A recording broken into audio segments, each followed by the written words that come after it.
on that side. So.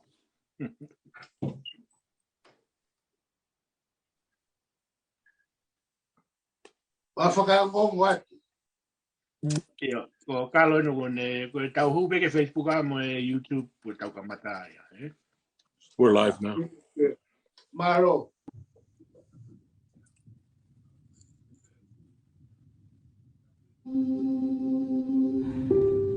Yeah, it was pretty tough. I think.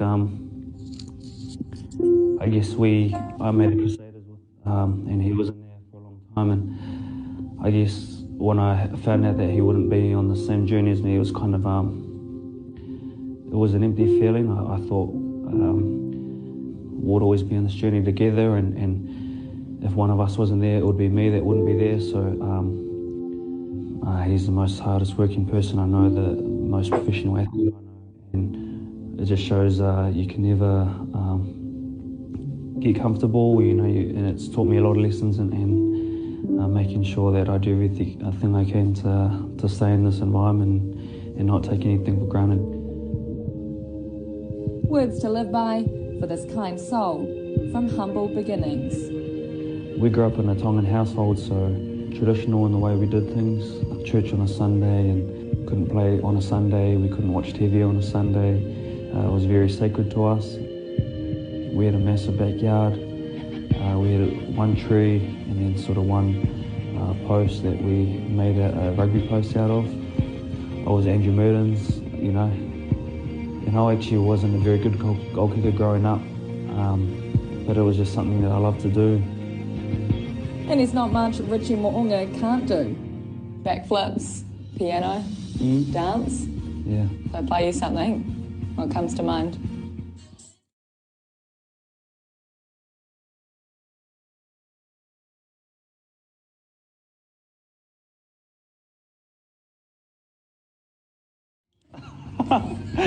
I didn't even. Oh, that wasn't even. We didn't. That wasn't staged at all. That was pretty good though, I thought. Music and dance has just been in my upbringing. I love music. I love singing. It's just been a big part of who I am, and it's one way to relax and decompress. Before he was a paid player, he was rubbing shoulders with his very own rugby heroes while working at Jade Stadium. So I'll take food into suites and clear the food out for Scenic Circle. It was the final in 2008. My brother-in-law came and got me to come down to see the players walk out. I got to meet Dan Carter, just my hero at the time. Well, that's just something I'll never forget. Just inspired me. Ritchie Mo'unga! Oh, he can go all the way on his own! Brilliant! That Mo'unga magic could have easily been lost to rugby altogether. I've always dreamed of being an All Black, and I've always dreamed of being a Canterbury Crusader. When the opportunity came to go to rugby league, those were the things that I based my decision on, what I really wanted to do and what was my long-term dream. If I went to league, that dream would be over. Instead, he's creating an All Blacks legacy for his family and the Franks. Certainly don't take this opportunity for granted to get this 10 jersey and to be able to wear it. We do share a lot of laughs still, and look, I love his family and his kids. They're really special to me. So, for me, being able to be here, it's just about continuing my journey and trying to make him and his family proud.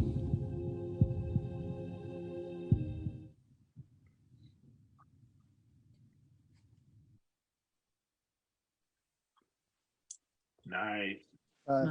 Hello, ladies and gentlemen, Tongan pro athletes of today and yesterday. Welcome to our weekly conversation with our Tongan pro athletes special edition today.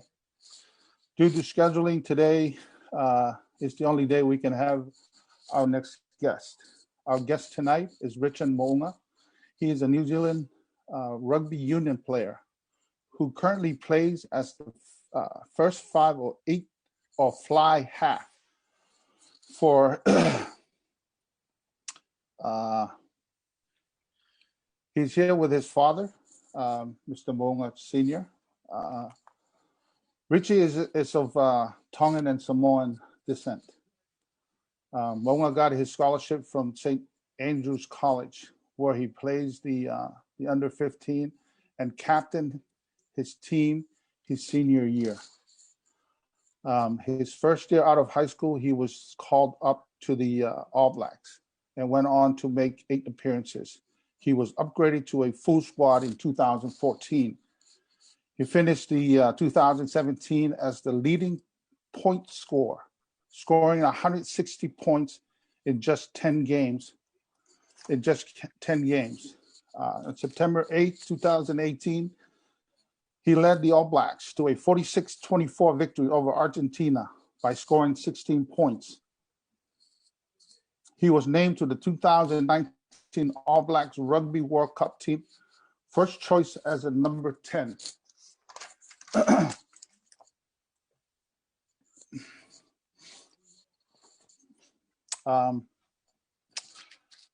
He also was the Rugby Player of the Year for 2 years running by the best. I mean, he's the best today. Ritchie, we are honored and excited to have you come on tonight with your father.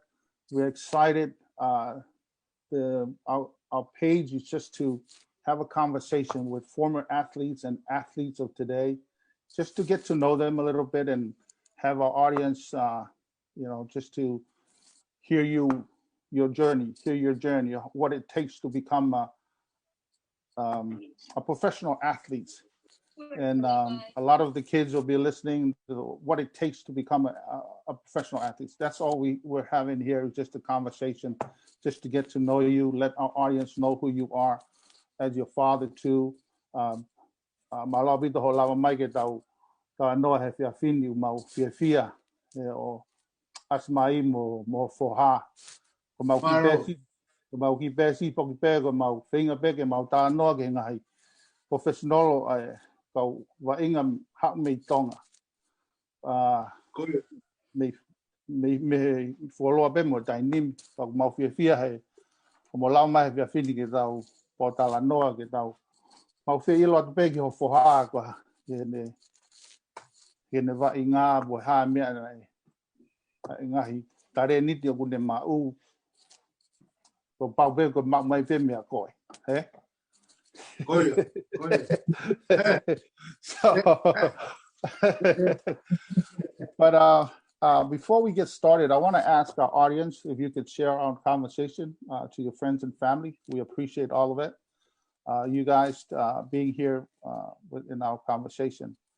So Ritchie, just wanted to ask you to come in and introduce yourself and introduce your father and where your parents came from, what village, just to, our audience would like to know where everybody comes from, because I'm sure they want to claim you anyway. So, so let's just start with that. Then we'll just, then we'll move on. Yeah, thank you very much, and hi to everyone listening. Thanks for having us. It's an honor and a privilege to be here,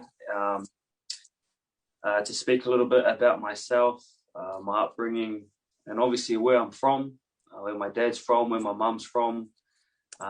Hence why my dad's here, just to cover up any of the grey areas where people saying I'm from here or here. But I just told him before, mate, this is about me. I don't want him taking over the whole interview.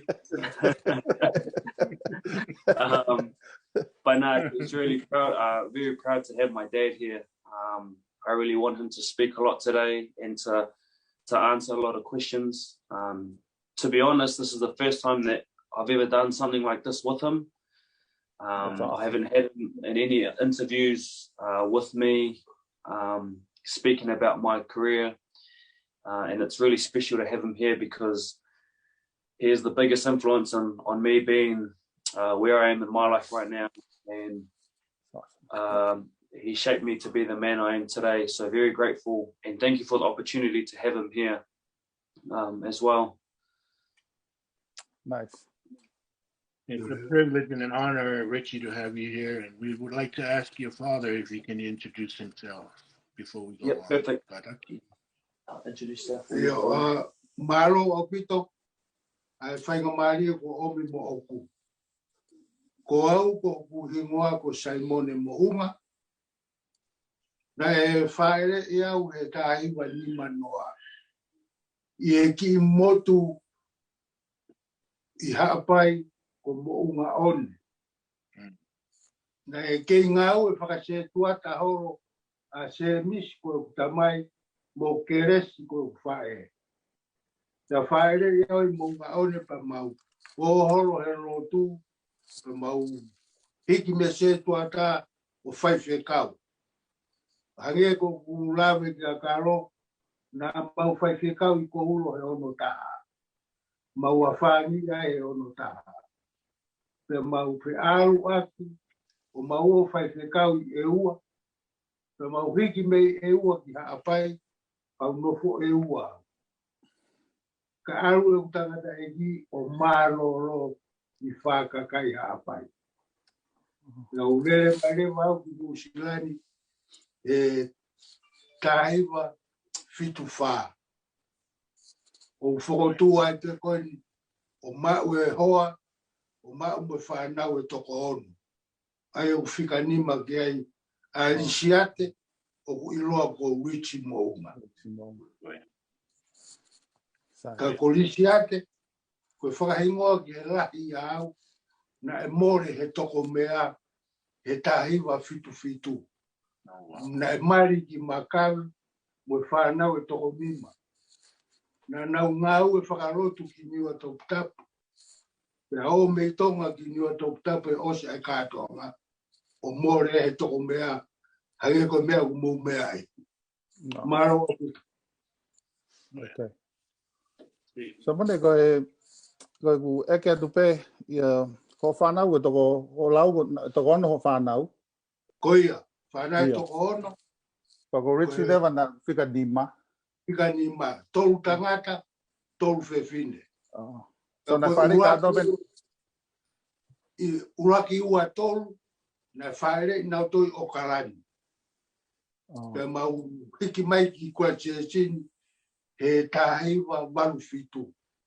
O whanau iai, ai tāhine, mo Ritchie, mo tāhine CCE, ko Francesu, o Keiako.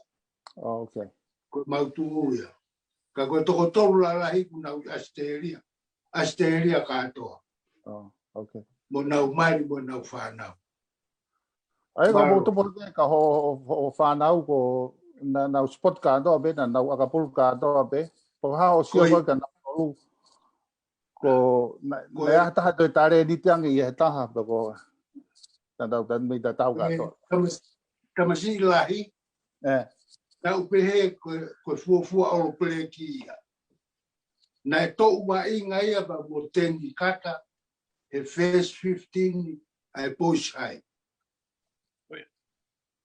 Na e aru he tau tahao no anusila he ua fe. Ka e whakamea pango ia na e lahi ange ene tokanga ke fo I pia mo suru pa. O kai sia ai ene aku. Ka koe tupo ake koe arisiate pe au whakamatala pe umea koe ia ki ai. Ko ha ene ongoi ko ngoua lalahi u tamu avarea. Kia hato tu amerie ki ai. Ka ke tupo ake koe ha o umea e whai ke whakawhiawhia I ako whaami. Pa koe ne rea pia ia te au. Ene kei wa inga hake laro. Te wa inga eni, pe mea pango na ku ngai talai hanga mai, pe hika wa e kānoa. Pa koe ni paromesi ki a te au hene, a koko St. Andrew. St. Andrews, yeah. Kune rea mai. E teti. A kona te ave hingoa, ho tau hingoa whakaiku Mo'unga, ki e tumu e akapuru I Musilani. Wow. Yeah. Mea pago na o talai hanga mai. Ka hagia tuunga ko kuiai he taimini, kunea upe oro pleki. Yep. Pako mea ko toa pe e kau tangata pe mo koe karo, o kumei he otua. Oh, yeah.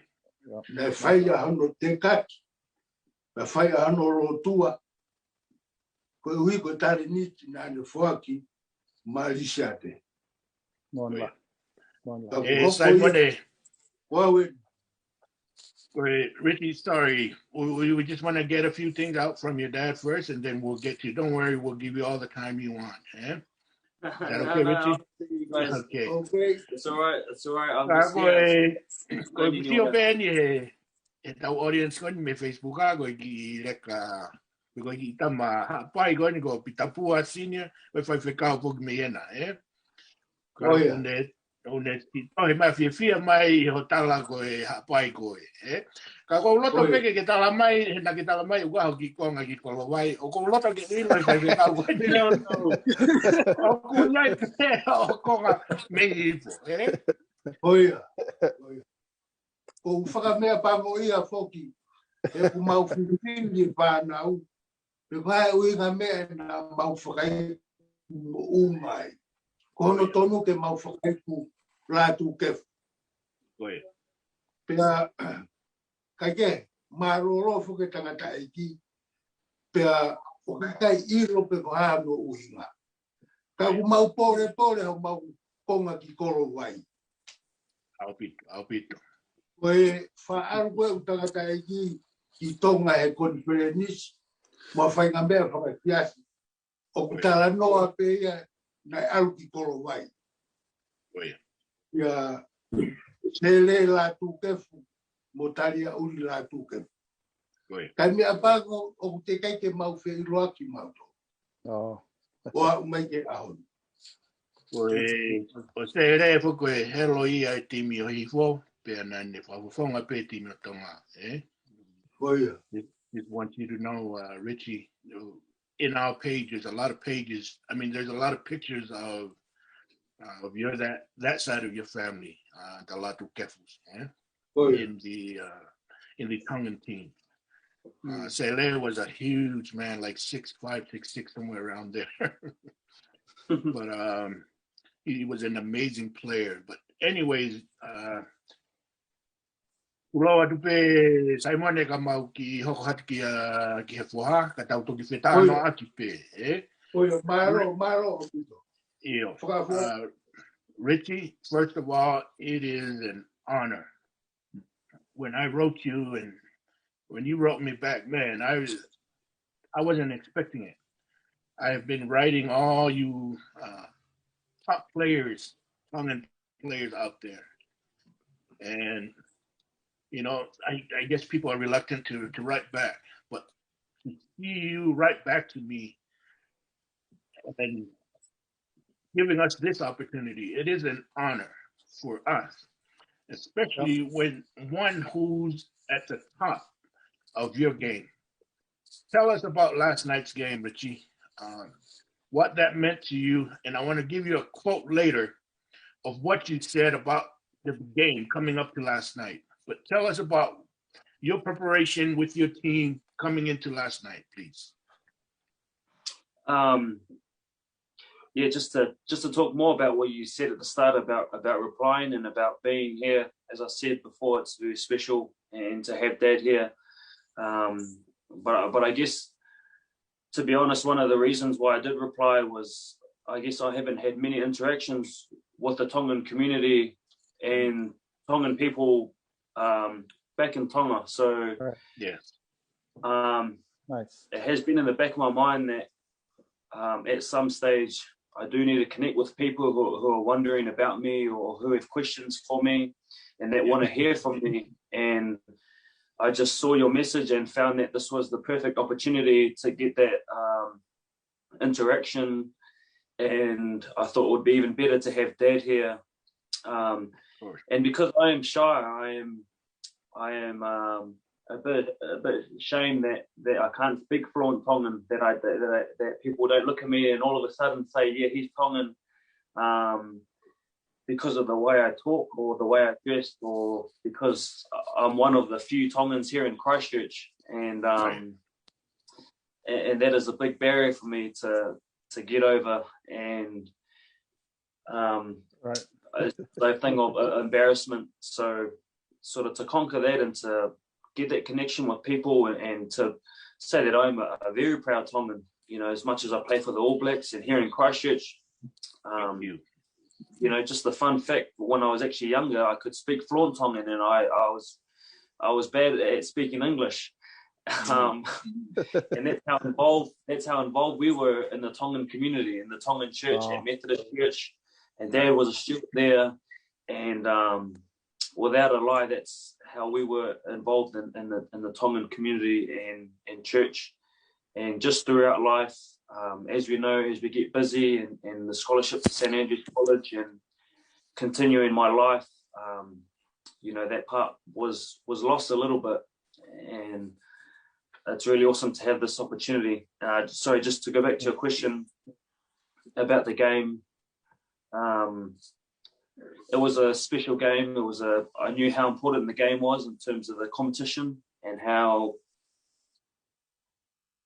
people, I knew a lot of people were waiting for this game.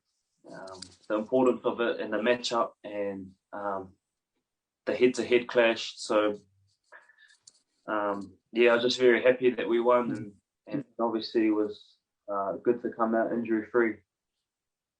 Of course. As I introduced Fetu'u Wainkolo here, he's a former Ikaretahi, and I'm pretty sure he has a question for you. So we'll allow Wainkolo to go ahead and come out with his question, then we'll go on. Eh? Hey, Ritchie, mate. Nice to meet you, brother. Nice to meet you, bro. Hey, bro. Just before I go ahead and ask my questions, just to make you feel better, right? I had some of the players playing for the Ikaretahi. They're going to speak Tongan themselves, so don't feel bad about it, brother. No worries about that one. Yeah. Until they still can't speak the language, so.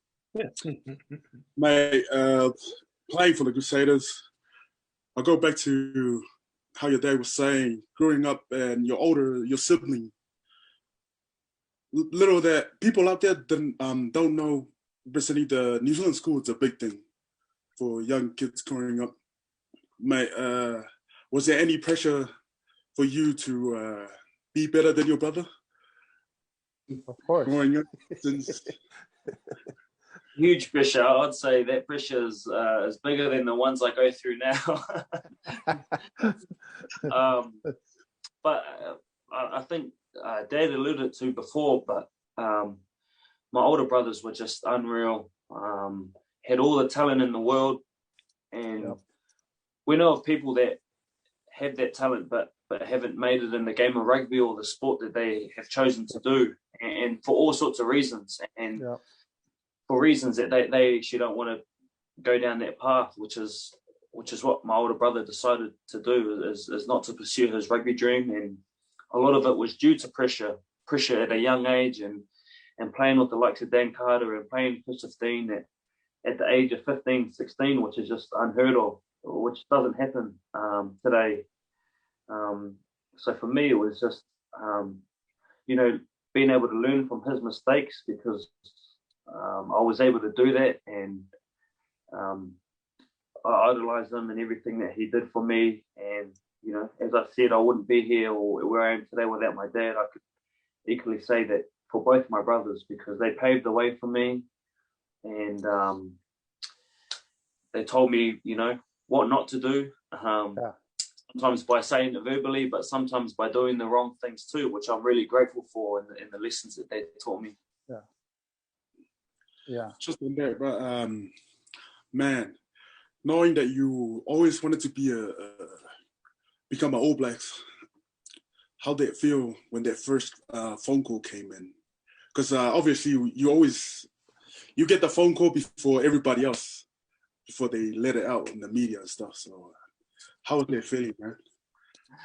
I don't know. I think it's a bit cliche, but words can't describe the feeling that you have inside. And too, playing at a high professional, high performance athlete yourself and making the Tongan team, the rush of emotions of knowing you've made your family really proud, and as much as I love the game, I enjoy it, and that's why I play. It was always for Dad. It was always to make my family and my mum and dad proud. And as from a young age, that's why I played. And I just knew that, this guy next to me would be happier than what I would be, receiving the phone call, which speaks volumes, because I was over the moon. But to know that I'd made Dad proud, and something that I told him I'd do from a young age, that, I will make the All Blacks, was just awesome. That's awesome. That's great. You got me I was the two number 10 that ever play the games, Andrew Merton and Dan Carter. Me, I was always Andrew on his side.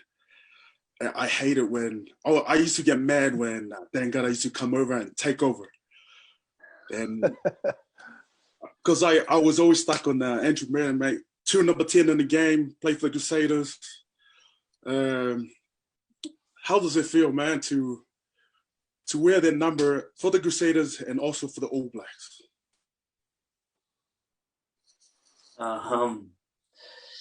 It's still a surreal feeling. Like it's a dream. Without being cocky or overconfident, from when I was young, I knew that's what I was going to do. There was no two ways about it. I'd always envisioned and dreamed of being here where I am today, and making Dad proud. Yep. And from as long as I can remember, and you ask anyone who knows me, anyone who grew up with me, nothing was going to stop me. So I'm very proud that I'm in this situation, but I just wanted it that bad that I wasn't going to let anyone stop me or anything stop me. And I'm just honoured to be in the, amongst the names that you've just named, Andrew Mertens and Daniel Carter. And it was daunting being a number 10 in Canterbury and Crusaders, under those players. But it wasn't about trying to be them or do better than them. It was just trying to be the best I can be, and people, Daniel Carter, Andrew Mertens, two of the greatest 10s to ever wear the red and black jersey. I would hands down say that they're the best in the All Blacks and Crusaders. But for me, just doing what I do, being really humble. I'll play a good game and I'll go home, and Dad will have the TV ready for the game, and then that's when the real review starts.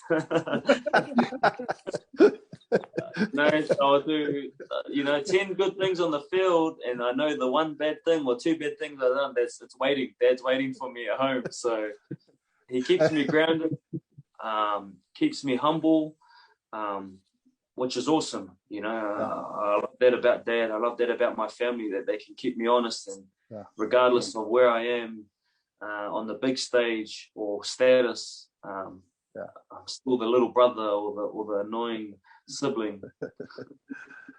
Well, it's constructive criticism. I think that's the most important thing, is staying grounded. And man, when you mentioned earlier, when your father mentioned earlier that you told him at a young age that you're going to take the Mo'unga name and put it somewhere where everybody in this world will know. And you have certainly done that, Ritchie, with just your performances. I mean, I think I've watched every video you got out there. And man, what talent that you have. As soon as I had your dad mention Hihifo side, I see my cousin here, Sefesi. He goes and puts it into our Kolowai Falawata page, and I'm proud to to mention that, because nothing that we've ever done that he's ever been proud of. But thank you, bro, Sefesi. We're very proud of this young man for what he's done. But we'll go ahead and give Carlo, of course, our technician. She's from New Zealand. Carlo, I know you have a question. So unmute yourself, please, and then come on. I'm just purely muting to do a bit of correction, actually, because Ritchie and Simone are originally from Hawaii, from my dad's village. So and let us have a little glory, please. as well. Hey, Carlos, set him straight, Carlos. Set him straight.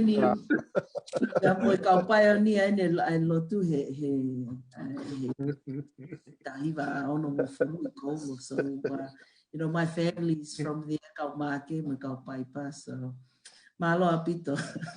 Malo apito. I think ki fehu ipe, Ritchie, you know, what's a life lesson or a life advice that you've received from dad or mum that has helped you through throughout your life, that's stayed with you as a kid and towards your self as a athlete?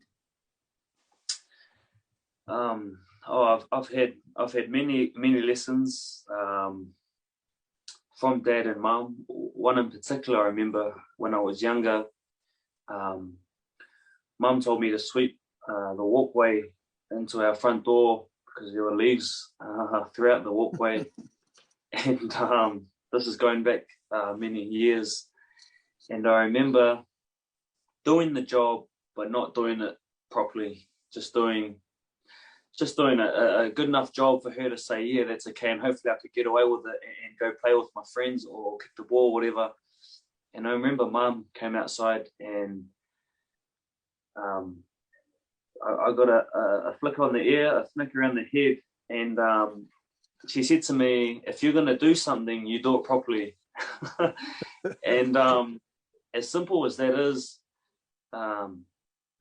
it rings in my head every now and then when I do things, when I train, regardless of it's chores around the house or if it's being a dad or if it's, you know, but it rings in my head. If you're going to do something, do it properly. And it really reflects on what mum is like as a person, and that she does everything wholeheartedly, just like a lot of mums out there. And we all know our mum or our auntie or someone as a mother figure that is like my mum, that would give the shirt off her back, that would look after you, feed you, and that's what reflects her as a person. And so when I train, in the back of my head, I know that, you know, if mum was here, she'd be really unhappy if I didn't train to my full potential or make the most of it. So I would say that's one off the top of my head. Lesson here. While we're on the subject, Ritchie, please, why don't you introduce your mom? I know she's not there, but give us her name, where she's from, and that before we move on, please. Yeah, so my mom's name's Lila Mo'unga. Do you know mom's maiden name? Yeah, Lila Linta Mo'unga. She just left. I actually was going to have her here too, but you see, we'll be here for hours. If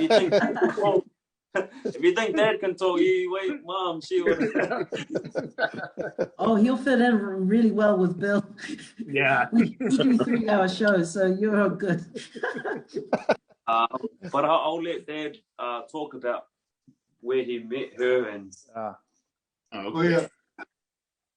Malo apito whakamari kau ki taratu tano si peki pui tua. Ko Rinta ai ko whae arisiate. Ko Lila Rinta Mo'unga. Ko ne hawana me hamoa. Ko ne tamai me aramangoto. Na ko ne whae me wailere. Pena naui Okalani, pea whaipe o mamahen, pea mamari leo. Ko e tāge ko a risiate, o tarange ga rita ke teuteu ke mamai o mai au ki he. Pa koe ne re ai. Makaina ke aro kai mumu atu. O piskoto ne re ia ne whakatonga. Oh, wow. Oh, okay. tara mai ia. Simon, ko are pag whakangongo ka siya. Nag-aaru na kai mumu adi na. Yo rotu ang maak. Kung toki aru atu ni na maba tu maya. Pena no buki no to fare he ka maba. Maba ba ko ni. Ka bu ko ia pe ki pui puti ki. Pa ko pe fine na ngare mo ofai ate au mo fa nau. Mo fa ngoi. When talano ko ke ai akapu ko tarani. Ko lisiate o ko gano ko nga mo on. Kai to itai ko nga tonga pe. Ko mai tonga pe fa e tonga. Ita ho wa ho. Ai ke mai no gano ko nga mo. Oia. Oia ko fi e ol. Quite funny because when I was younger, and obviously Dad that's where the Tongan comes from, but we were always brought up Tongan. And because Mum, she speaks Tongan just as good as Dad. That's the way I only knew Mum, was her speaking Tongan, and I only knew a little bit about our Samoan side. We didn't speak any Samoan in the household. It was all Tongan. Dad talked Tongan to everyone. We replied in Tongan. And it was at the point where I was at school and people would always ask me where I was from. And I would always say I was full Tongan because of our family, how proud I was of the Tongan side, but also because I knew very little about the Samoan side of our family, of Mum. Right. I think that was such an important share. Malo apito Simone. But that was that was an important share that you just did, Ritchie. A lot of us, kids wanting to play sports, and they're having to do chores, they can't be bothered, but and they just do it as quickly as possible. My sons, I tell them to clean their rubbish bin. They just tip it into, this is no lies, into their drawers and close it, so they can go out and play. But that it's being an elite athlete, it's it's so much more than just going to training. It's being the best person you can be. It's doing things like that advice that you just shared, is doing something and doing it really well, doing it to the best of your ability. That's and I wanted to also ask you, Ritchie, on the snippet that we watched. There's, when you play in a particular team, most teams are like that, but the camaraderie or the brotherhood in the All Blacks, there's always one person that you sort of, your best friend or something. Was that Owen that you were talking about? Owen Frank that you were talking about? Yeah. So it was Owen Franks, and my wife Sophie's, her sister is married to Owen Franks. So okay. So yeah, that's how we have our relationship. And I've just known him. He actually played with my older brothers, with my older brother Simon in Tonga at a young age, and that's just another demonstration of the brotherhood and the close relationships that you can get from sport.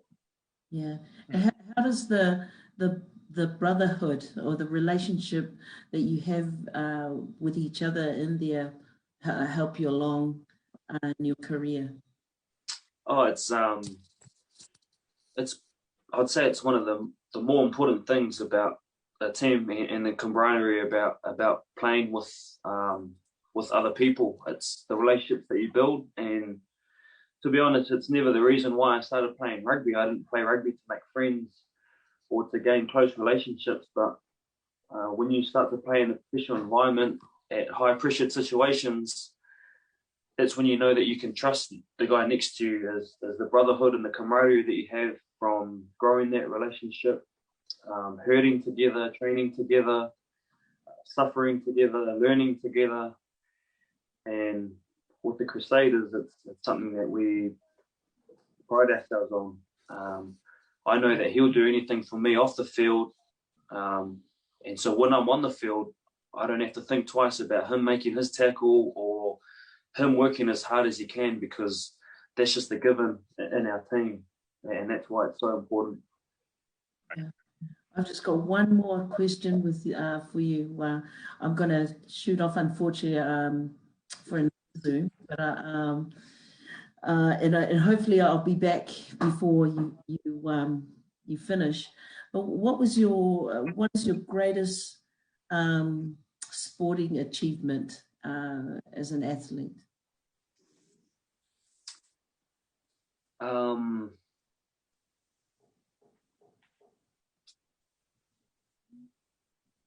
I'd say winning my first Super Rugby title.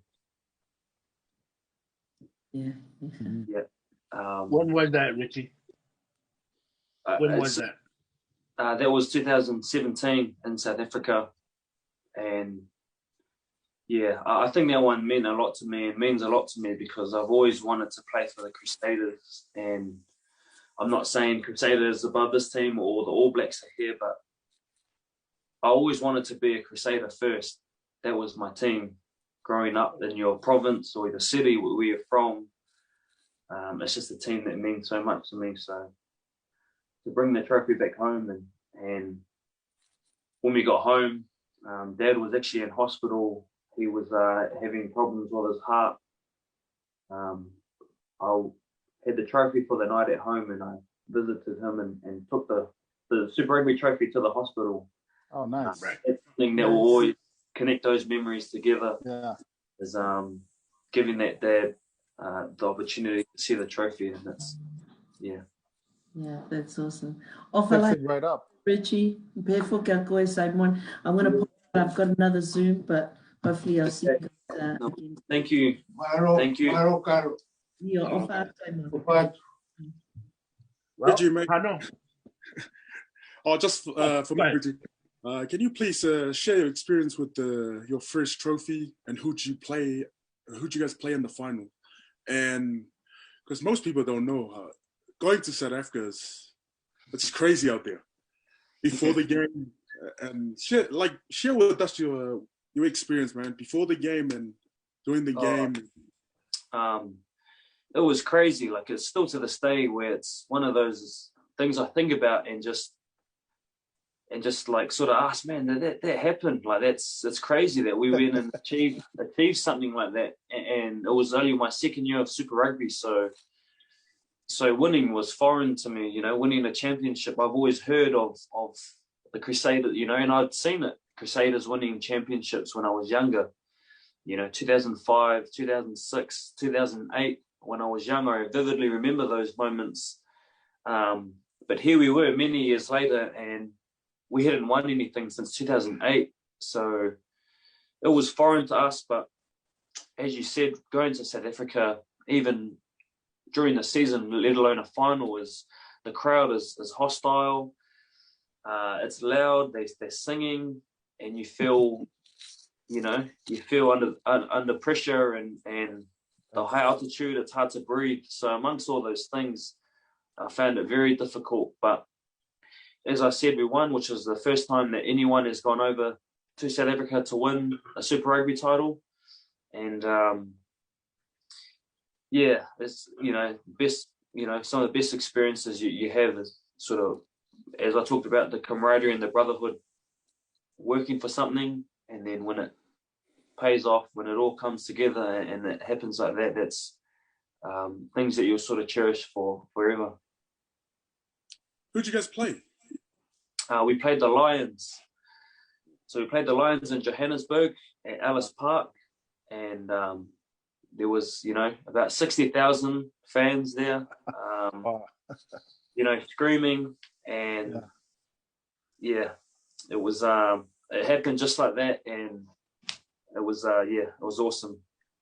How crazy is Johannesburg, mate? It's honestly, it's a part of the world I would love, for people to visit, just because of the experiences. The people are lovely, man. We think that we can sing and dance, but man, we got nothing on them. Their voice, the way that they flick their legs up and they dance is something special. But it was really cool to go over there and do something like that. Did you get any blood diamond? No blood diamond. Thankfully, I was still young at that age, so marriage was far down the track. Marriage was way down the track.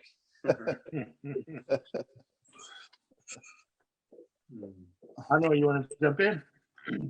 I guess my first question for Ritchie, man, and I'm hoping you give me a serious answer. Do you think the Auckland Blues will still win the championship? I'm an Auckland Blues fan, but bro, honestly, they're a good team, man, and they got some good players. And look, you're only as good as your next game, and the game we played against them, that's happened. That's in the past now, so it's going to be definitely a different game when we play them next. That's for sure. What advice would you give a kid growing up right now who's trying to make a successful rugby career? I think it's a little bit underrated, the advice I give, because a lot of people ask me that, and I have a lot of kids will message me and they'll ask me and they'll say, "Oh, how do you become this or that?" And I think as people know, there's no secret, but one thing I like to do, and one thing that is a blueprint to a lot of things of becoming successful in your areas, is working hard. And I think these days kids, they try to find little shortcuts, and they try to find the easiest route to wherever they're going, and they try and find the easiest and quickest way. And for me, that's it. You just work hard. You commit to your grind, you commit to your craft, whatever that is. And I'm only talking rugby because that's what I love and that's what I do. But I say the same things to my nephew and nieces when they go to school, because I without doubt, I didn't do that in class. I didn't apply myself. I didn't work hard. I didn't study, and the results showed for itself. Right. I remember leaving exams, being the first one to leave, because the preparation I had was very minimal. But yet when I'm preparing for a game on Saturday that's only 80 minutes long, I prepare like my life depends on it, which is okay, because I'm here now. But just work really hard. Be grounded. I always talk about being humble, and I love those that I see are successful in their field and they're very humble. You wouldn't know that they are where they are because of their persona, the way you talk to them, the way they carry themselves. And I think that's one thing I love about Dad, is that he's very humble as a person, as a man. So are my older brothers. We have a humble family. Dad's changed a little bit. Sometimes we'll go take him to the doctors and he'll say, my son's here. Hey, that's a proud dad right there, brother. Yeah. You let him have that moment, man. Yeah, I do. When he gets in that zone, I can't stop him. So I'd say that is it. And you're probably thinking, man, I wish you said something else, like some secret or something. But to be honest, that's it. I love working hard. People always see me and they say, man, you're a lot smaller than what you look on TV. You're so tiny, you're so small. And it can be quite deflating sometimes. And I am. I'm one of the smaller guys in the team, but I never let that discourage me, and I never let that have any effect on me in the way I want to work hard, and I know the way I want to play and the way I want to impact on the game. So I put that down to all the work I've put in. Well, Ritchie, your stature, I don't think it matters. I mean, I know you get offended by it, but 28 points of the 43 last night came by you with a try and your foot. Fadu here is trying to get a team together here in Utah. And I always hear you, I don't know how many times you've mentioned camaraderie. I mean, to me, by far, that is a thing that a team must have. I mean, I'm pretty sure the Crusaders before you, they had it back in the, 05, 06, 08 that you mentioned. And then there was a span there where nothing was there. You know what I mean? I mean, the team was there, but to me, I think building a team has to have that camaraderie, that love, that respect for one another as teammates. Huh? And, like I said, you've mentioned it a few times. Let me quote you. This is what you said in one of your interviews, and I want to quote you on that. Is I like these moments, right in the pressure cooker. That's where I want to be. It's where I perform the best, under the pressure. It brings out the best in me, and it brings out the best in the team. You, as the number 10, you're the fly half over there, but if you were playing American football, you'd be the quarterback. You're the one with the brains that distributes the plays to the players. Tell me what this quote here, that the thing that you said here that I quoted you on, what did you mean by that?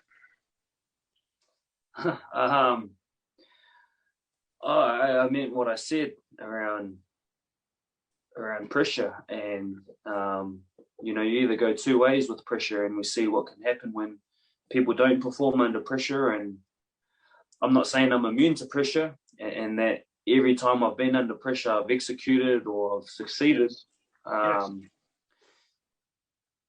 But as an athlete, and I know other athletes will agree to me, is that you dream of those moments. And as I said before, when I told Dad I'm going to be an All Black and going to be a Crusader, there was no two ways about it.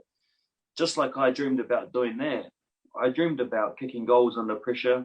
I dreamed about having huge influence on my team's performance because I'm the number 10 and because I think I have the ability to do so.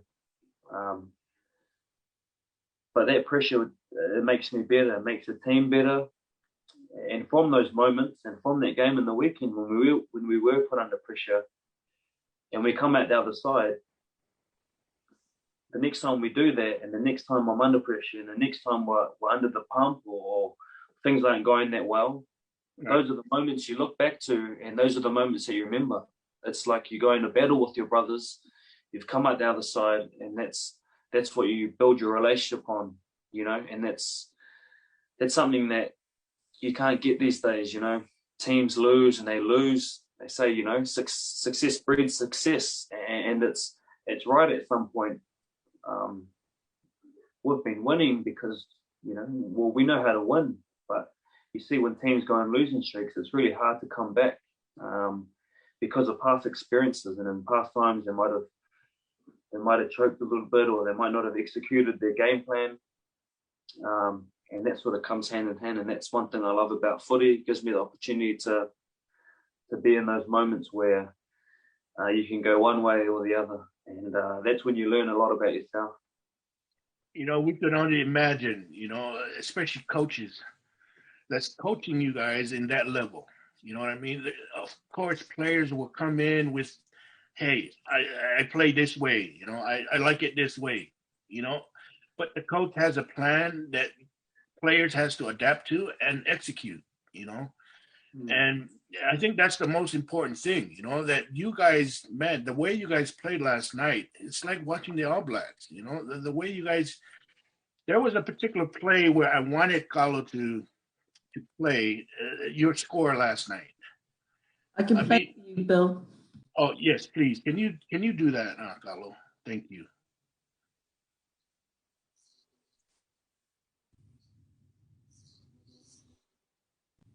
Going ahead. Tonga Bussies come through the middle. Advantage. No, he hasn't. They switch it. Mo'unga trying to dance as well. He's through. Unbelievable. Ritchie Mo'unga. You can be in any position with any number on your back. Check out the switch from the drone. Fantastic view of it. Stutter step. Fake the flick out the back door. Catch you later. Not many players in the world can defend that or this man. Super Rugby Player of the Year. 2 years running. Ritchie Mo'unga. We all waiting when he would strike. Thank you, Paulo.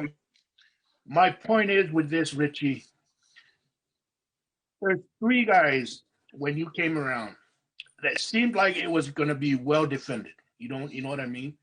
That they was going to just grab you right there. And then you just went around them. I played running back in my days in football here, but there's a certain vision that one must have. Tim here is a former running back in the NFL. I mean, there's a certain vision that you got to have, but you just kind of walked yourself through there. But the thing is, you got up last night with some kind of emotion and kind of went like this to the audience. What was that? Yeah, I don't know. I think that I'm surprised Dad hasn't slapped me on the head for that one.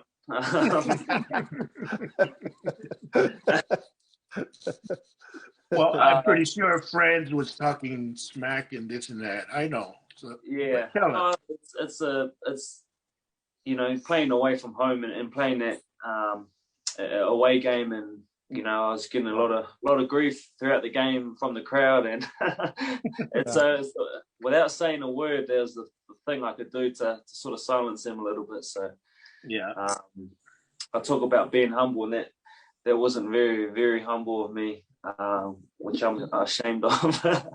Oh no, you don't have to be ashamed of it, man. No, we all know how it is out there. So, anyways, Tim, you got another question? Yeah, I something caught my attention when we started out with the interview.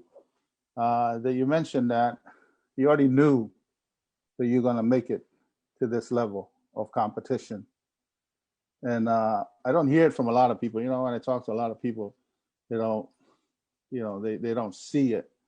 It's almost like, you know, you're playing, like before game, you always go in there. You already play the game in your head before you even get on the field.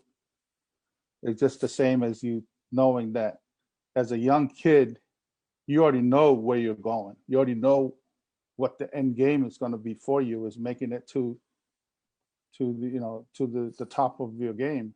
And what kind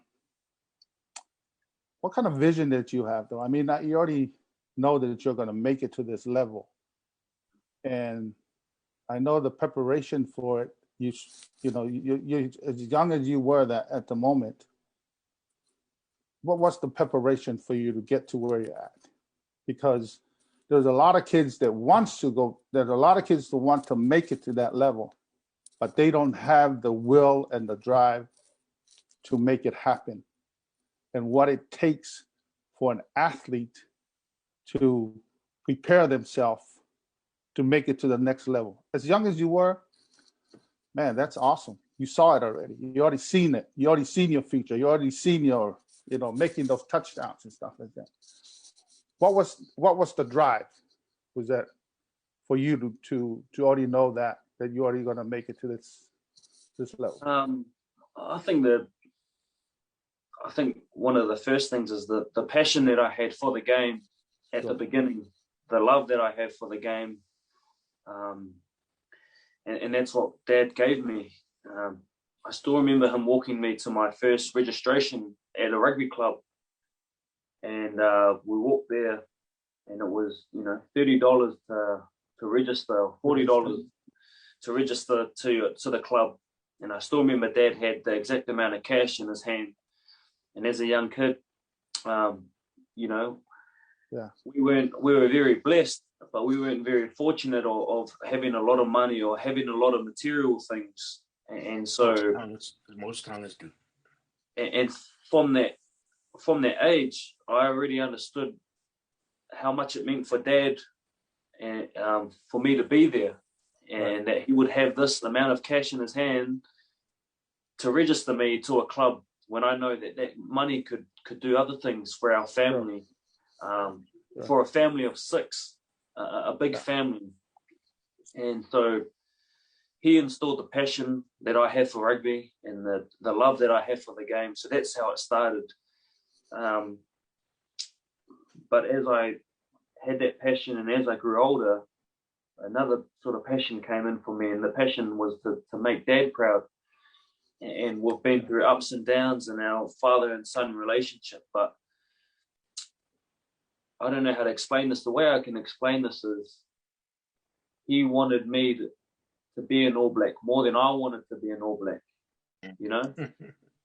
So it meant more to him than it did for me.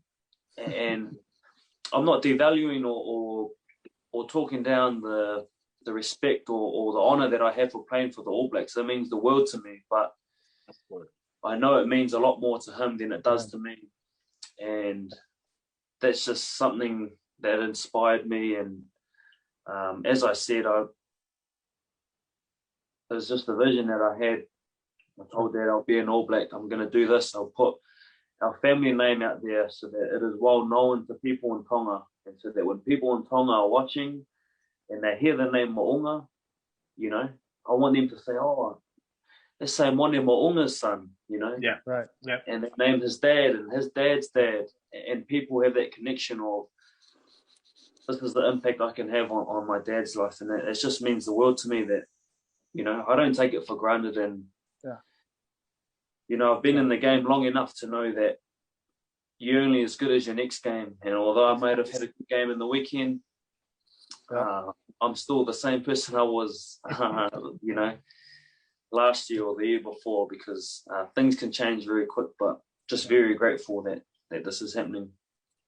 You know, and that's the thing I see about it, you know, it's having your dad here tonight shows the, you know, the relationship you have with your dad. You know, it's for him, is so proud of what you have done to become a professional athlete, and for you to have him as a supporter of you making it to the top of your game. And you know, I talk about it from experience because of my father. You know, the same thing. It's, I see you two sitting there. It's about me and my father when I used to play, and it's great to see the relationship of you guys, that you actually have your dad here with you in this interview. And you know, I can see he's so proud of what you have done. You know, just and you know, it's good to see. It's good to see the father and son relationship. But sometimes, you know, when the son gets to a certain, you know, get into the top of their game, and sometimes they lose some of the respect they have for family. But it's, you know, I can see that the relationship and the with you and your father it's great. So I commend you for, you know, being close to your father, because hey, why don't we bring Simone back in? Tulawad be Simone katak be follow that forget to kage. First of all, nag-isyo tawan, nag-argue tawan ni po. Ikai, koe tau kugia na fai okaran. Oh, okay. Oh, that's right. Yeah. Kusio pehe ti miskai. Oh, okay. Mo kumari. Okay, talamayang koe ha o ngo sio ki tawan ni po, yo sio tau. Ha o ngo na ki mawa ni po. Koe i whamatara no pe. Koe kumea ko kufai hengi. Ko kuape o tanguto mo ngā roto. Kai tau te fito ke uike ko kuai ngā siate. Kai ko kurotu e ne whai ke hengi sāpate. Ke omi mua ha roto whi maari e kia te au ua e oha. He ku whepore i ko ai ongo timi. Pea koe mausua. Pea ulahi e whela waki. Pehe le tio ai ni ai pehe pulu te nau tā e kuseita. Kana urotu au ia ki omi ata mai nonga ki ate au. O te uha. Ka koe hai whina ngaro o tua, tuku ke e aia he wainga koe e whai e risiate. Ka pau koe tare niti mea te ia, ka mua he tare niti. Ke ana e mamafa mo whainga ta. O mala e wainga. Au ke kuhufia a hono puti he taimu afu a huai. Ke ne mau ha ata mai le rei mata poto. Roto ra. Ko mea koe nei hoko ki he tau. Koe mooni o kai koe hiki sia ata mai to tangata. Ka koe fia. Koe fia pe e hiki. Maro. Ritchie, there's a Paul Tahilanu here that wrote in Facebook. I just want to bring in what he's asking you, okay? Ritchie, can you talk about the photo of you and Dan Carter when you were 14 years old? Yep, so that was in 2006. And it was after the final the Crusaders had played 2008, eh? Yeah. It was in 2008, sorry. And I'd been working at the stadium in a lounge called the Scenic Circle. And so the people that are in the corporate boxes, they're able to watch the game. Right. And my job was to deliver their food to them while they watched the rugby game. Okay. And so I had the apron on and, whatever, 3, 4, 5 course meal, I'd bring in the food in the trolley and give it to them. And then in their split moments, I would give them the food, but I could see the game, so that I'd have to watch the game, and that's all I could watch and until they took the food off, and then I had to go back out. And so my sister's husband, Steve, my brother-in-law, he was working downstairs in the tunnel, and his job was to give the teams the halftime food, the lollies and everything that would refuel them to go back up. And so he came up and got me right before full time, and he took me downstairs. And as the game finished, the players were walking back into the changing room, man. And he was the only player that I got a photo with, Dan Carter, because he was such a role model for me, and obviously we know what he's achieved, and that was the moment that I got a photo with him, and thinking, one day I'm going to be in your shoes. This will be me having a photo with someone else. So, little did he know, but I knew the whole time that it would happen, and that's how the photo ended up. And it wasn't until many years later, I played for Crusaders again, and the photo popped up. And I think it's a good reminder that the Lord works in mysterious ways, and hard work that you put in, it all pays off at some stage. And for me, I was in a lot of my work then, but now it's sort of coming to fruition. That kind of sort of explains the story you told us about the $30 that your dad had. Eh? Now we're finding out at the age of 14, you were working at the stadium. Man, I don't know why you ain't a saint out there somewhere, you know what I mean? But man, you are truly an inspirational player, because not only you talked the talk, but you walked it. You know what I mean? You pronounced to your dad many, many years before that I'm going to put our name up here, that you're going to play for the Crusaders and the All Blacks. Everything has come through for you. I mean, what more? Can you say something else? Can you say that Bill is going to be rich or something? I think one thing to note, Bill, especially for the people that are listening and watching, is that what you're hearing and what you're listening to are all the good parts of what's happened in my life. And I could name 1,000 other good parts and good stories But what they haven't seen are the struggles, injuries that that's happened to me. I've broken my jaw, both my hands. Right. That's restricted me from, playing, and what that does to you mentally and puts you in a dark place, wanting to come back from injury, just like as high performance athletes know through injury, it's really hard, and also selection. I didn't make every team growing up. It hasn't been smooth sailing, and as I said, just like every other family, our families have had problems too.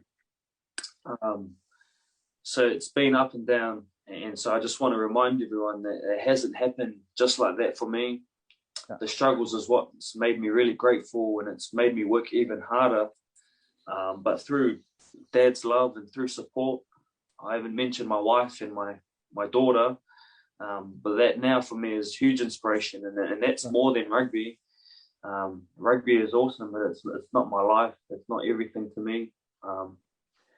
Being a good son and a good husband and father is far greater than any achievement on the rugby field, and I just want people to know that, because they can have some sort of perception around rugby players and high performance athletes that, man, they're doing this, it's so cool for them, but with this honor and with this privilege, there's a lot of pressure, and there's a lot of things that, a lot of responsibility, which I'm happy and grateful for.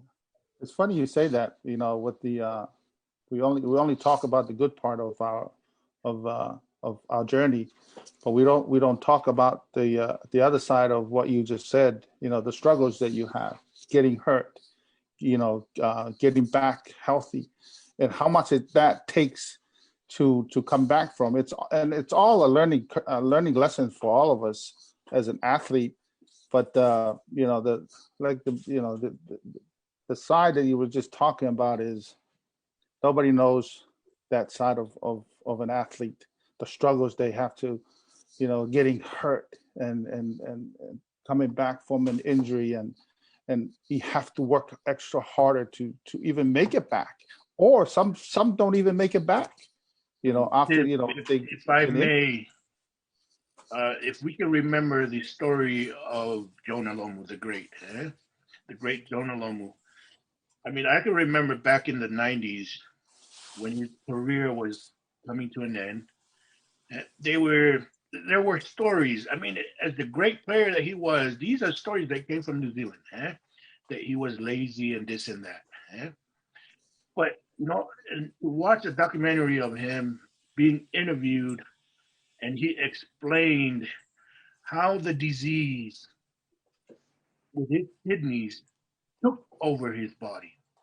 That didn't allow him, I mean, this guy was struggling with kidney problems and still playing.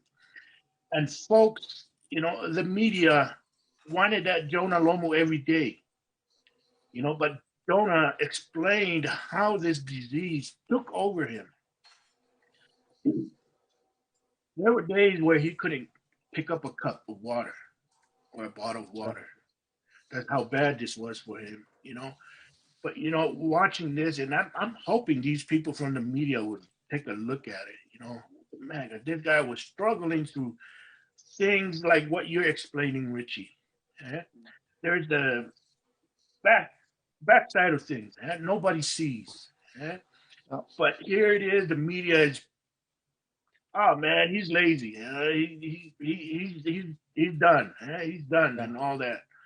But little do they know what you're trying to explain to us, Ritchie, and we appreciate that. Fetz, I know you have another question. Just for Simone Veve. Simone Maro. Natau noa ko Mari Galila ku potere whakatonga. Ka ku Veve ko ke potere whakamua. Oia. O potere whakamua. Kai ke fu sai ke Vega. Ka ulawa ke mahino ka te au. E tā no whakamua. Te rawa peke u tā no whakamua. Mo tau whakamua. Ka ku potere whakamua. Ke launa ki hauki o kalan. pa koe whika koe tolu lalahi nau tupaki o kalani. Fok na ke supporta o kalani. Le toki vaina whakapea Ritchie he crusade taka na ke supporta o kalani o. Koia, ko taimu koe nau ke o kalani ai, ko tau koe ai puu ko supporta o kalani. Pa ko kuhiki mai pe koe ki heni, support le wa au ia heni, o te kei te wai ngai koe a siate. Ka ku wai ngai a ten kata en tu meeting. Mo kautama na yako whakataha mo kuongua tangata lalai, tama ko pen flank, mo owe koia, o mo matato. Na yako whakataha mo tamsi lai mo whikaua I posai. O nau wai ngai e first 15, mo teni kata. Oh, Ritchie. Oh. Koia, sai vea malo. You got it. Yeah. Hey, Ritchie, can you please share your experience with sharing the field or hanging around Dan, mate, is a top lad off the field. How much did you learn off him? And I know for sure he helped you a lot. Yeah, I don't think even to this day he knows the sort of impact that, you know, he has on my rugby career. And I'd say a lot of great legends, and that's just the thing about sport. And when you think of legends in different fields, is that the influence that they have on people's lives, and that, you know, how many lives they do touch. And it's the same for NFL and all the greats. And, you know, Tom Brady comes to mind and how influential he is, and just how much of a winning habit he has. And I can tell just the lives that he's touched. And it's the same with Dan Carter. My first year in the Crusaders was his last year in the Crusaders. So even to have that time of us crossing paths was such an honor, and for me it was just the best thing in the world. Being able to be alongside someone and just pick his brain. And he's one of those guys that you just want to be around. You know, they have that charisma and that persona about them that, you know, he's really humble. And I think the best thing about me being in that position that time was that I didn't play a single game for the Crusaders in 2015. That was my first year. So I just was able to sit back and watch and enjoy the way he went about his work, the way he prepared for games, how he led through his actions, and how he was able to stand up in front of the team and lead the team. And those are all things that I still strive to do. And that's what you need in a good number 10, just like you do in a quarterback, someone that's going to stand there and demand things of people and say, this is how we're playing, this is what we're going to do now. And, you know, only strive to do, you know, only half of what he's achieved, and he's been such a huge influence. Man, fair play to you with the pressure, mate. Wearing the number 10 with the red and black, man. People don't know that, man, how much pressure that they put on you. They come with that number 10 jersey, mate, with the black and red. Because Crusaders the best team, Super Rugby out there. The All Blacks is the best national team out there. Man, with the media comes, man, how do you fair play to you for, because I know the pressure they come with it. Speak about that a little about on that side of the. Yeah, I think that's very important to note for people that are listening, because social media and media in general, it isn't what it used to be. Right. You know, we'll say even 5 years ago, which isn't long ago, but right. Social media and people able to raise their opinions and raise what they think out there in the public just for people to see. And I think that was the hard thing for me growing up and being a professional rugby player, was that my mum has a Facebook, my sisters, my brothers, and all of a sudden they're able to see people saying these nasty things about me, you know. He can't kick, you know, he's too small, he's useless, you know, he doesn't perform well under pressure. You can only imagine as a parent how hurtful it is to see those things about your child. Yes. And so that was one thing I had to school my family about. I had to teach them, and I had to tell them. I said, you know, these people at home, they have nothing better to do. You know, they don't understand, and that's the thing. It doesn't even matter. So I had to tell Mum. I said, please, because Mum was commenting back to people. Oh, okay, why don't you know? She was going at them. Protecting his child, man. That's it. Yeah, that's how it is, man. Exactly. But I had to sort of school them around that, and for me, it's about listening to people that care about you and people that you know, and it comes from a good place, and that's family, and that's friends, and that's. But the pressure is wild, you know. It's social media can do some damaging things to people, and they can be pretty nasty. But for me, I don't read any comments about myself. You know, good or bad. If you're prepared to read them when they're only good, you've got to be prepared to read them when they're bad. So better to leave it altogether, and you know, and just focus on what's important. I think one cool thing I learned sort of in the last couple of years is that I used to judge myself based on 80 minutes. So I would have an awesome week. My Monday, Tuesday, Wednesday, Thursday, Friday. I'd be happy as Larry. I'd do all the right things. I'd prepare well. And whatever happened in the 80-minute game, if I performed bad, I had the worst week ever. Yeah. And I think the lesson for me there was that was quite damaging to me as a person, and what it did to my mental health, and what it did to people around me, and to my partner at the time, my wife, is you know, you've got 1,080 minutes in a week, and you're only judging your week on 180 minutes, which is crazy.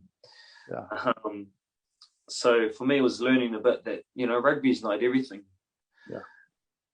It's a game. I love rugby. I love to train. I love to do all sorts of things around rugby. I love to work hard. But for me, I've got a beautiful daughter and a beautiful wife. And bad game, good game, I come back.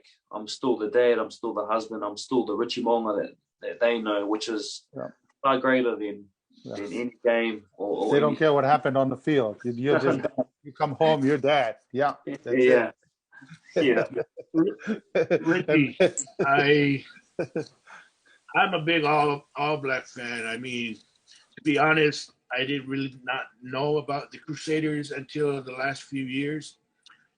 But I myself, and I know a lot of our audience, what if you get that one call from the island? If everything goes well, for you to come and play number 10 for Tonga, would you do it? Hey, would you leave the All Blacks? Would you leave the All Blacks for Tonga? And I mean, tell us. Oh, 100%. I think for me growing up, and as I said, how influential the Tongan side and the Tongan culture meant to me was huge. And I'd be lying if I didn't even think, oh, maybe I could play for Tonga, because at the time, I remember when I was young, it was Bear Holla, who played 10 for Tonga. Right. Mm-hmm. And then sort of when I was young in school, it was Kurt Morath. Yeah. And, you know, I still remember the 2011 World Cup when Tonga played unbelievable. And they beat France, I think. They beat France. And I remember Kurt Morath putting on a clinic, and you know, in my head, I'm like, man, I could play for Tonga one day too if I wanted. And there's a lot of things that come in between that, and you know, playing here in New Zealand, and you know, when you grow up here in New Zealand, you just want to be an All Black. But I've even thought about, man, what if I play league? I could play for Mate Mate Tonga, and seeing what they're doing with league and bringing Tongan communities together, and the support they're getting, you know, inspires me to want to play for league for Tonga. Man, just a few years ago when we were watching, you know, the Mate Mate Tonga, representing our little country, you know. I mean, it would be the world to us, you know, if it was allowed for all of you that's out here.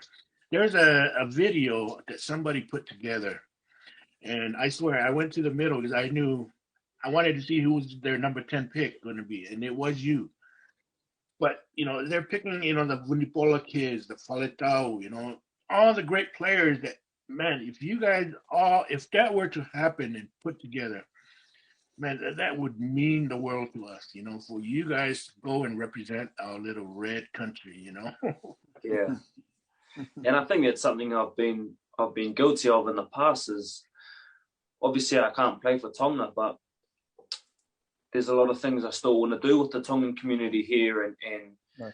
Reaching out to people and having this connection that we have here so that people understand how proud I am to be a Tongan. And I don't play for Tonga, the national team, to be able to say how proud I am and people to know that I am Tongan. And I guess this was an awesome opportunity to start that. And, you know, I want to take that back to Tonga because we haven't been there since 2008. And I want to take him and you know, and meet the king and go to the royal palace and those things. Those things would just be a dream for me. And to understand more of the history, and we've been to Ewa, but we haven't been to Hawaii. And those are the things I want to do with that and with our family. Most definitely, you guys will be treated as royalty out there. You know what you have done for our country, Ritchie. You deserve to be royalty, and your father. You know, to go and meet his you know, His Majesty and the Queen. You know, that would be an honor, I bet, for them to even meet you, you guys. Eh? So, man, if I were you guys, I'd plan on it. As soon as that border is open, you guys do us a favor and let us know so we can be there with you. Perfect. We'll do. I will. Just on that, Ritchie, mate, you still got time to get involved with our people out there. No rush, mate. Just focus on the main thing. Make sure you're all good first, because everybody out there, bro, they know you're Tongan, man. They're rocking with you, bro. Thanks, bro. You got time, man, and you taking your dad to Tonga, man, would be the best thing ever. There will be. I've been to Ewa. How me say Ewa? They futu. Oh, you. Foi waha ko futu mo'unga. You. Ne no whanga ko whaiwhikau Siriana. Pa koe api ko whaiwhikau na no whai o api ai. O kei no whai pe tamarahi au. I heard Hawaii is never been, but I heard Hawaii is the best island out there. Yeah. Right now. Yeah, me too. We'll make that happen as soon as the borders open. Man, I've seen some footage from Vava'u lately. Man, that's a beautiful place. I didn't even know there were mountains in Tonga until I saw it. But I guess they're the best kept secret island in Tonga. I mean, check it out, Ritchie. That's a beautiful place. You can take your family to and visit. Huh?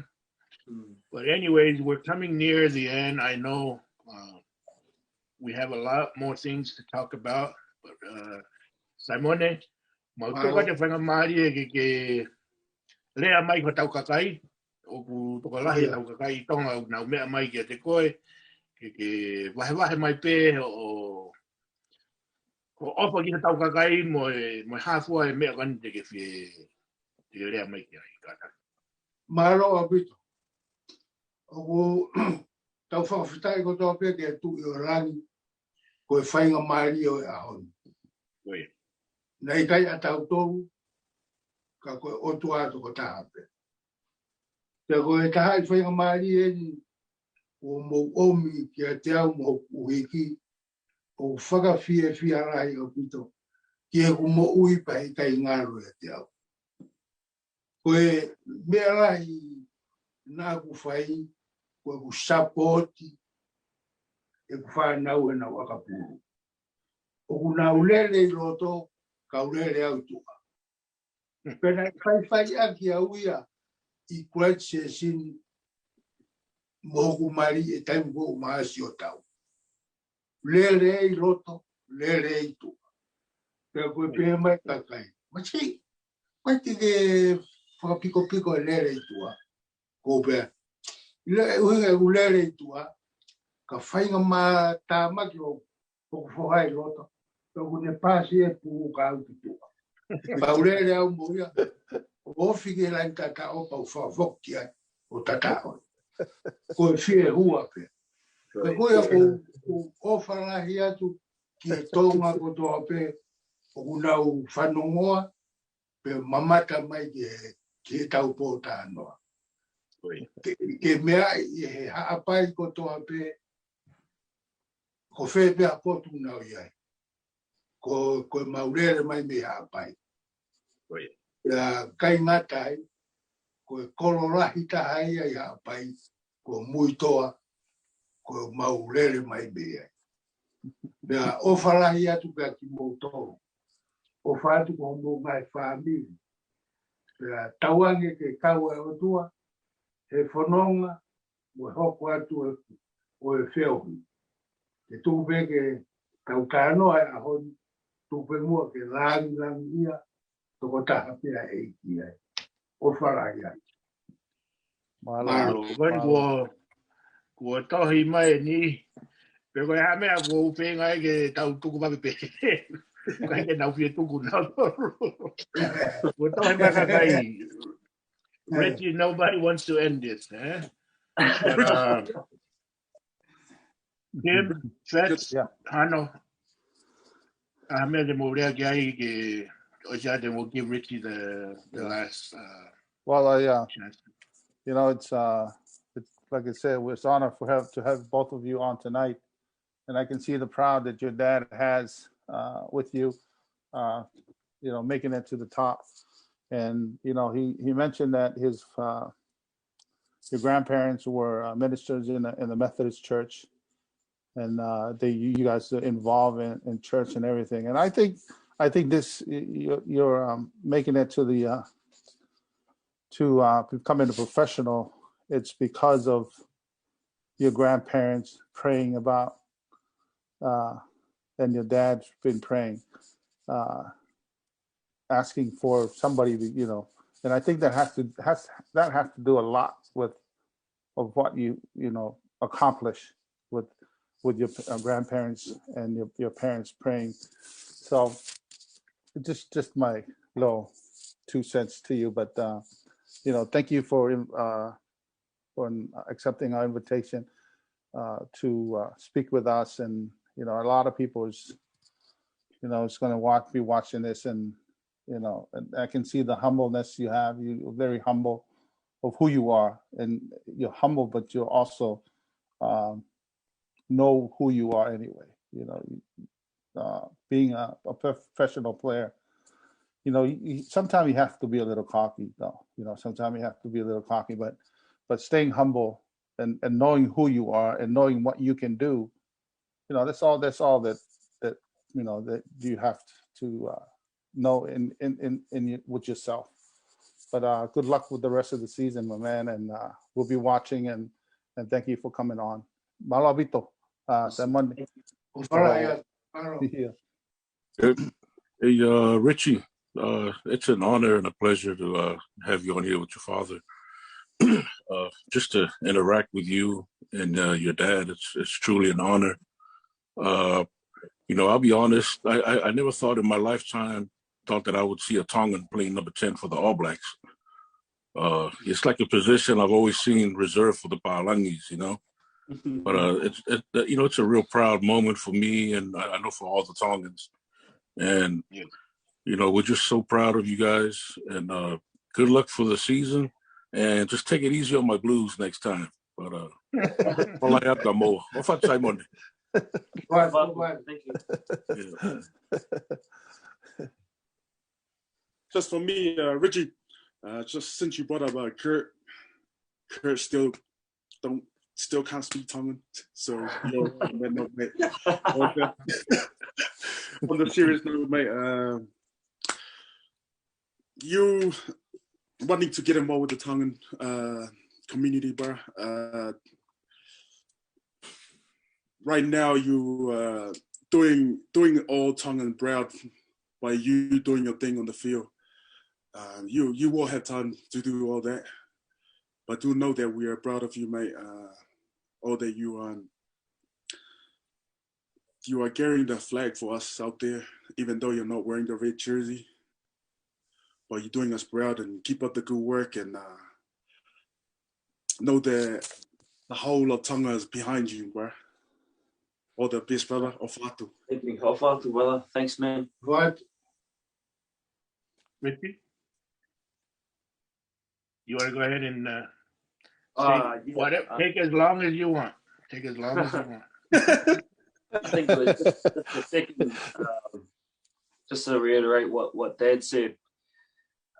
We're just really humbled and really honoured and privileged to be able to be here and with you guys as well, and be able to connect with viewers and listeners back in Tonga and wherever they are. Just very proud to have Tongan blood in me, and to wave the flag without waving the flag. It means a lot to me, and I know it means a lot to Dad, and having him have this opportunity to talk and interact. And I know after this, he'd probably ask when the next one that we can do, when it will be. Anytime, man. Come back anytime. But what it's showing me is the overwhelming love and the support that we do have from the Tongan community and people in Tonga, and that's just means the world to me. And it's nothing I already knew, but it's a good reminder for me that I'm not just representing this country that I'm in now, but the heritage that my mum and dad both have, and that's something I want to get fully involved in the future. So thank you. Ofatu to everyone that's listening. Much appreciated. Means a lot. Malo. Ritchie, Simone. The name of our page is Tongan Pro Athletes of Today and Yesterday. And this is what we do. We have brought back the 1973 Tongan team players that's still alive, and have interviewed them on here just for our younger generations like yourself, Ritchie, to see who brought us to the platform of the world. And just to let you know, Ritchie, we have talked with our government in Tonga, and we're planning to do a Hall of Fame. And you are certainly going to be among those that's going to be in that Hall of Fame, because you, like Juano here, we have the imagination of being one thing, but actually being there, the number 10 for the mighty All Blacks, man, it's something else, you know. Big. That's an accomplishment of, man. I remember I used to hear old men used to talk, oh, you got to be a doctor or a lawyer or whatever to play in the All Blacks back then, you know. And here you are, you know, you're the quarterback of this great team. Man, you deserve not only to be in this Hall of Fame that we're going to do, but any Hall of Fame in this world that has rugby. Because by now, everybody realizes the greatest number 10 is Ritchie Mo'unga. And great thing about it is you're not even halfway with your career. And just want you to know, Ritchie, we are behind you. And don't worry about us Tongans not realizing who you are. As you can see, as soon as the program went on, man, our page in Kolawai had you in there. This is Kolawai, way at the end of the island. Nobody knows where Kolawai is at. But you know, that's how quick this page is with our people, you know. That as soon as somebody's mentioned, especially when we mentioned you, like I said, they there sometimes, but man, tonight they were there and carrying it into our page right away. And so I imagine every page has been shared to, especially the Hapai. Hapai, you guys have something to be proud of.